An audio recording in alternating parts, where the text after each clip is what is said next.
Hi everyone, and welcome to Rocky Mountain Views. My name is Martha Thompson, your host, and today I'm so excited to be joined with the founders of Films for Action, and that's Tim Herstad and Matthew Toplakar. Welcome. Thank you. Thanks for having us. Well, I know all about Films for Action. You guys tell me how you got this started. You want to start with it? Started in 2006. Okay. And the first thing, we had just been watching a lot of documentaries, and the first one that really blew both of our minds was a film called The Corporation. And this film was incredibly profound and just had the kind of information that we had never heard about from the corporate media, from our schools, from our family, from our teachers, and we thought, why is no one talking about this? Why isn't this front page news? You know, why have I never heard about this in my entire life? And that led us to question why, and that led us to investigating the problems with consolidated media and how 90% of all the information that we read, see, and hear today are owned by just a handful of multinational conglomerates that own all of the thousands of satellite TV channels and magazines and newspapers and cable TV stations. They're all controlled by 5 or 6 corporations. Right, a handful of people, which is Yeah. why we do see pretty much whatever they want us to see. Right. And a they're lot all- of fluff. Yeah, they're all driven by profit. Right. And so their main thing is to sell an audience to advertisers. And so that always leads to, compromising journalistic credibility. In The Corporation, they actually talk about how journalists were trying to do stories about this RBGHT hormone that was in the milk that Monsanto was selling, and they tried to get the story out, and then Monsanto lawyers threatened to sue them, and so the editors tried to kill the story. And there was this whole long, drawn-out process that they actually went to court, and the court had this incredible ruling that decided that Fox News actually had the right to lie, and that it had no... Yeah, they had no... And it was like, really? The airwaves are supposed to belong to the people. We own the airwaves. We license out these airwaves to corporations like Fox News and NBC, and yet they've gained these powers that completely violate the public trust. And there are tremendous subject matters that you cover. This is definitely not light viewing, light reading. These are significant things. And it's really exciting to me to be able to pull up information that I can't get someplace else. I know you've got over 1,500 films, and I've watched many of them. I still have been enthralled with Professor Jeremy Rifkin's from the Wharton School of Business. Yeah, it's a favorite. Oh, I love that. But there are so many, and there's so much information. I can imagine teachers just being elated to get their hands on this. But you've also been setting up city chapters. Can you tell me a little bit about that? Well, one of the first things we did when we first started Films for Action, before we had a website, before we really had much going at all, was that we had access to a local theater. And the first thing we did was we found a documentary that was relevant to a local topic, and we screened it there, and there was a big amount of people that came out and were interested in it. And that was sort of the genesis of us thinking, well, maybe we could keep doing this. And so with the city chapters, I think we have, 35 cities now around the country, and some other countries as well. Okay.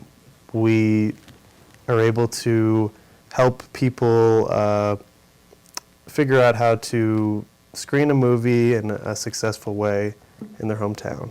Okay. So, and then there's other things with the city chapters as well, kind of organizing other action-oriented type things. I don't know, do you want to talk about that? Yeah, I mean, with the city chapters, we've tried to make it as easy as possible for people to create an independent media presence for their city. Because after 4 years developing Films for Action in our own town, struggling to build a website, make it look good, getting content on the site, finding a web developer to do it.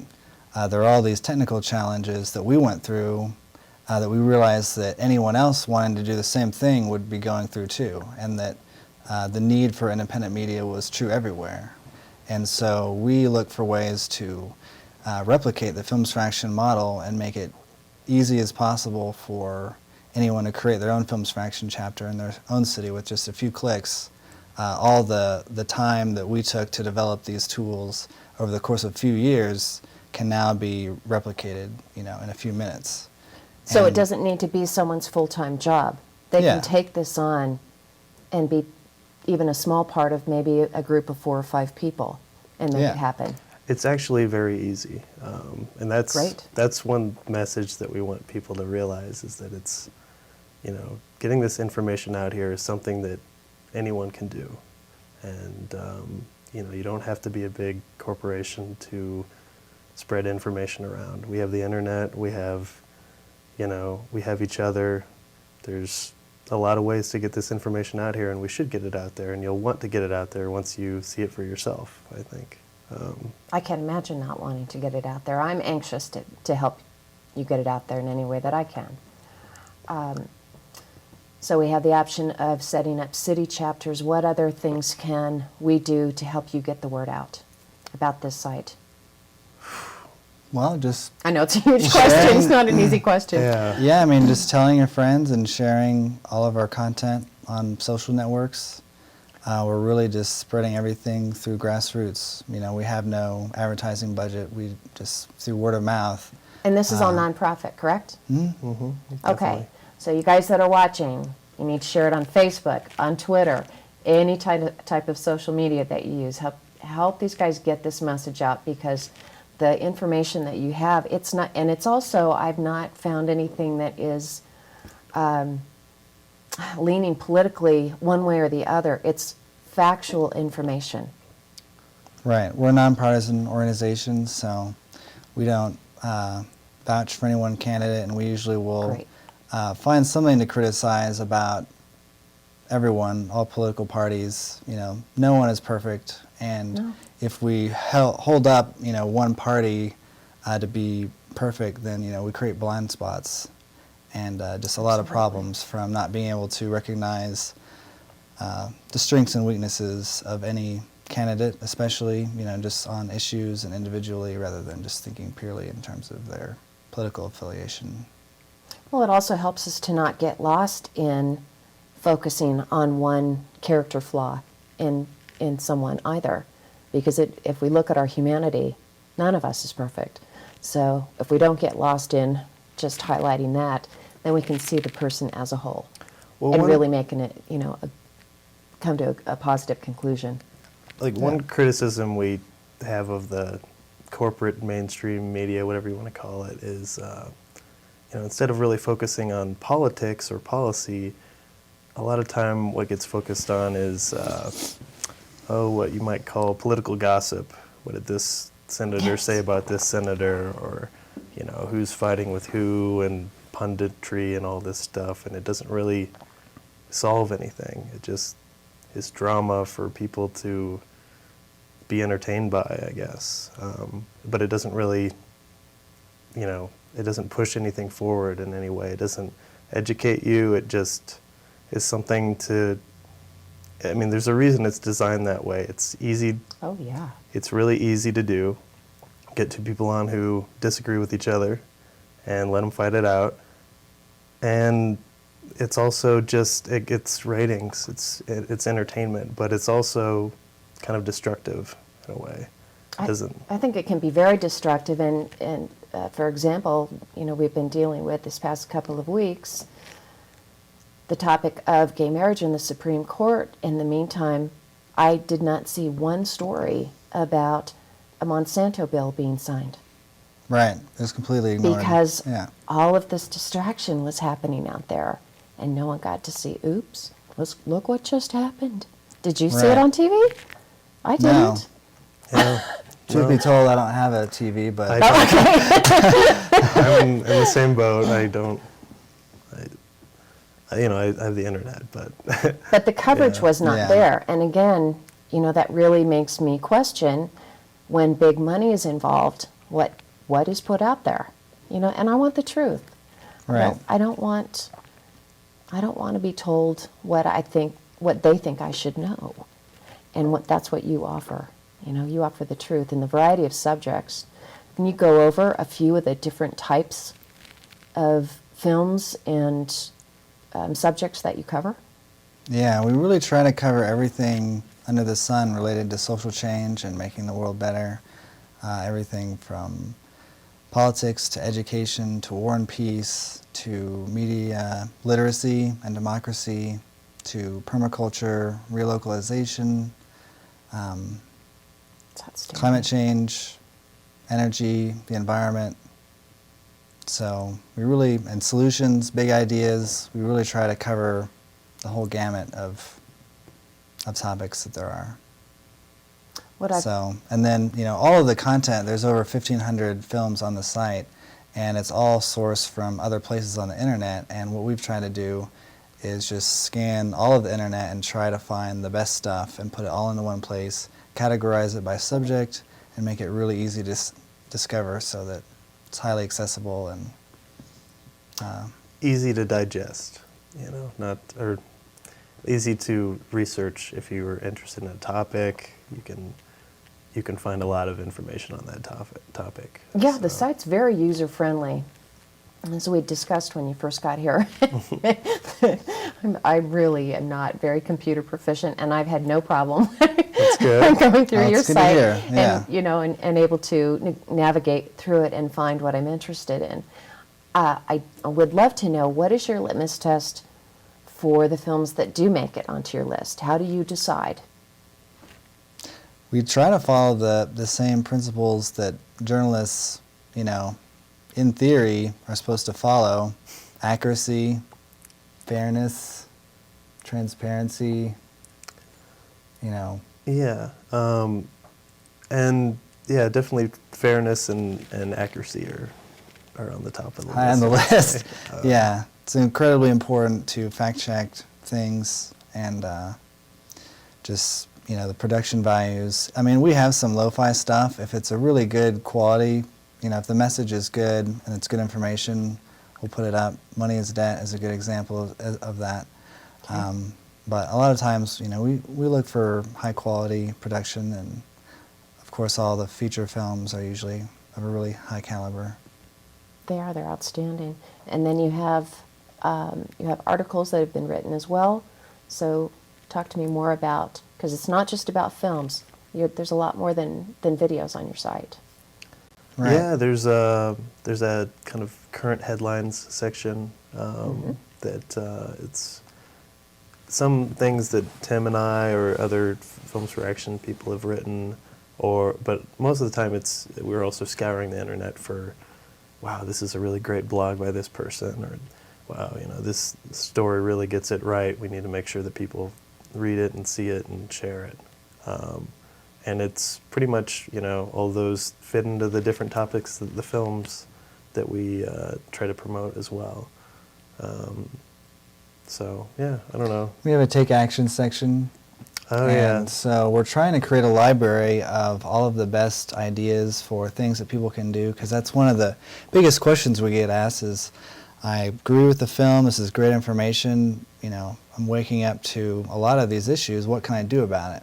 And so our job has been to try to discover really good, clear actions that people can take that get to the root causes of a lot of these problems. And something that can solve not just the branches, which grow every day, but really get to the root of these problems. And by attacking those roots, we can solve multiple problems. And Yeah, when you watch some of these films or read some of these articles, it's usually a very visceral, emotional reaction if you're learning about this information for the first time.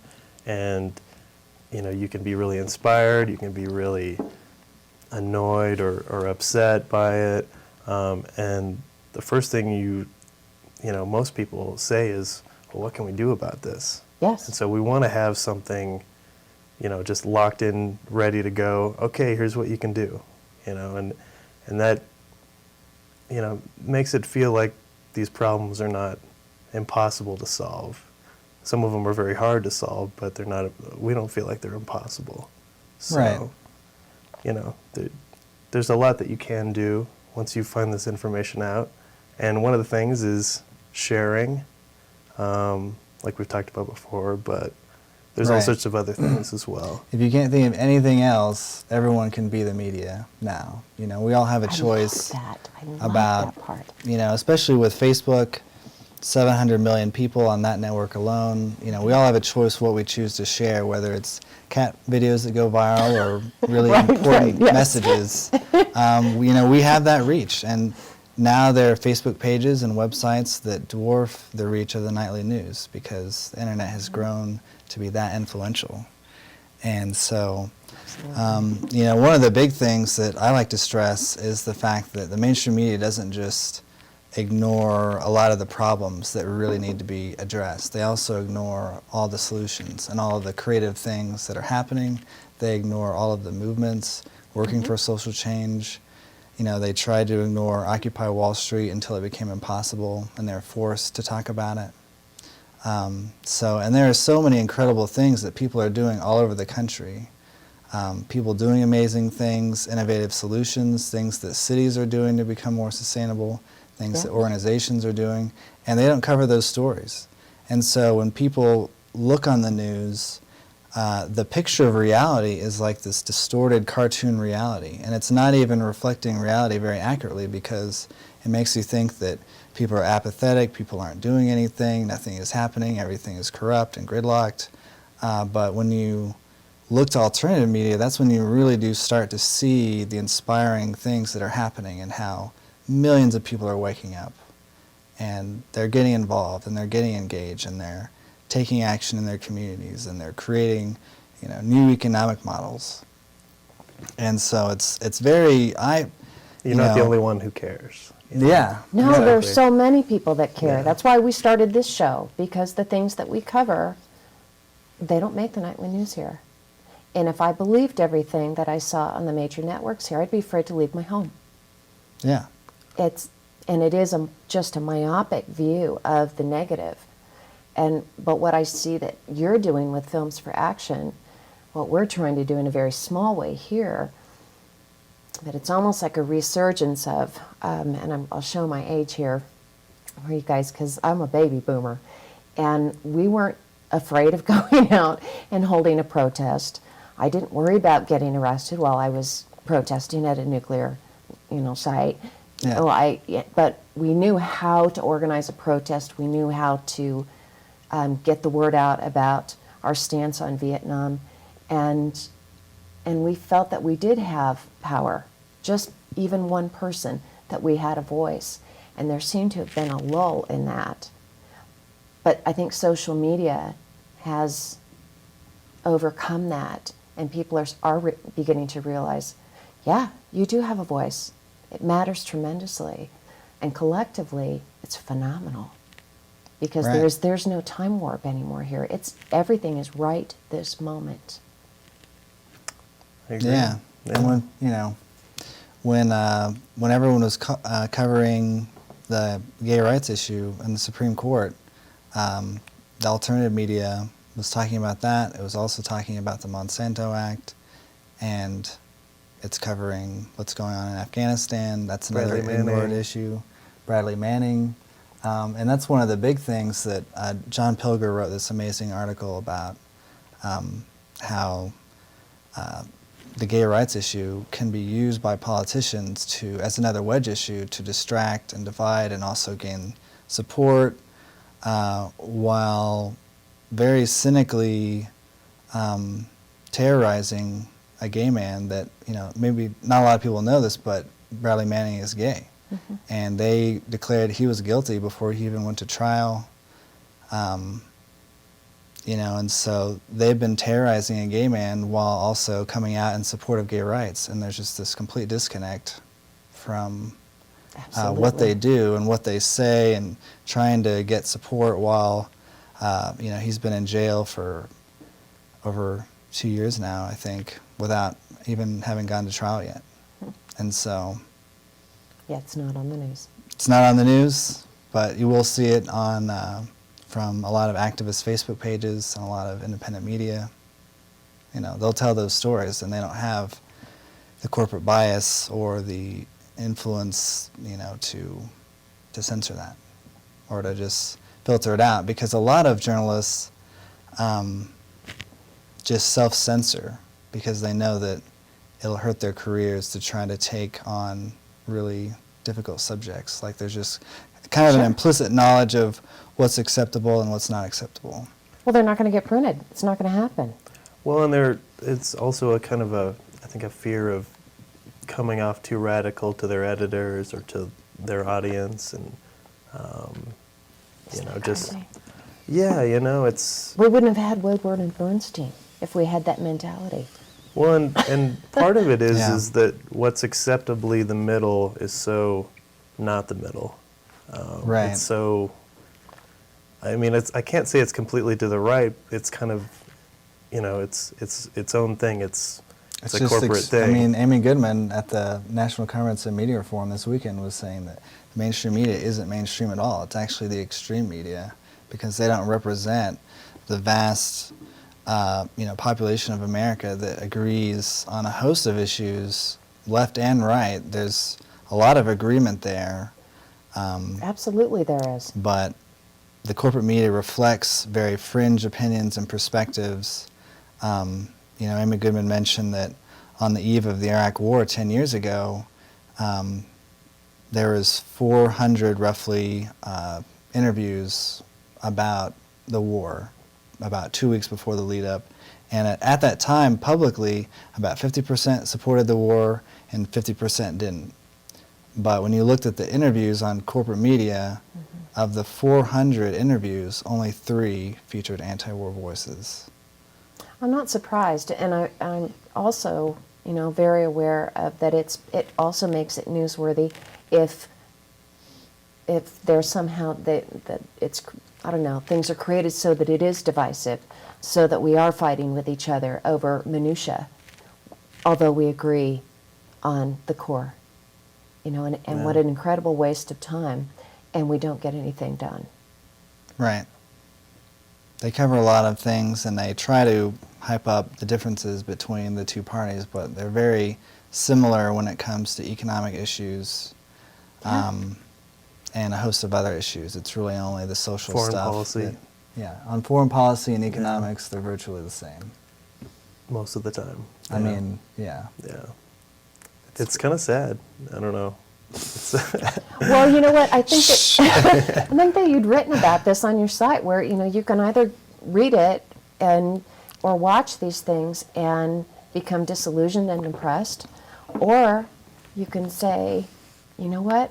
My voice is going to count for something, and I'm going to take some action, and this is something I can do. And you guys have been brilliant in pointing the way of, no, don't get lost in that. Come with us.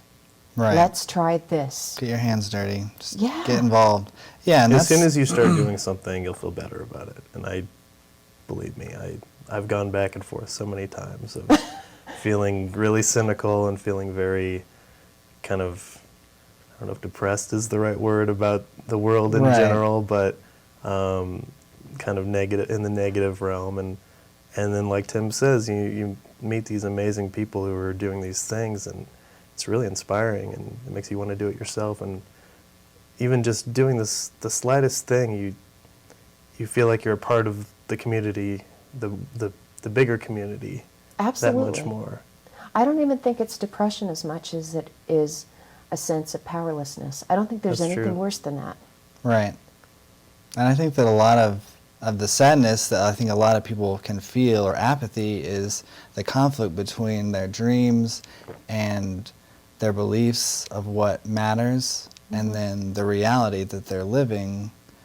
When those are in conflict, it just creates stress, because you're not living up to what you believe the world should be like, and Or who you if you're really not, are. yeah, it's like if you're not doing anything, then you can just kind of stew and be like, there are all these problems, and then things go on as before. But just getting involved, and that's really We kind of simmered on the question of what do we do about this information for 2 years. I mean, we didn't get Really? involved for a while. We kind of just thought, what can we do?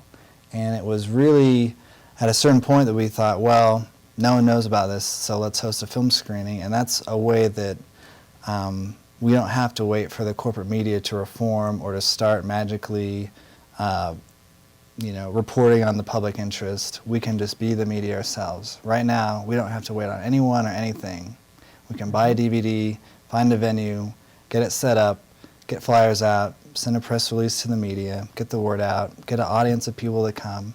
And then when people see these films in an audience, suddenly you don't feel alone.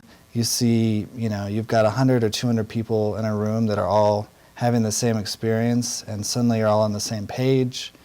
And you've got a shared foundation of understanding that you can say, hey, we're all here, let's do something about this.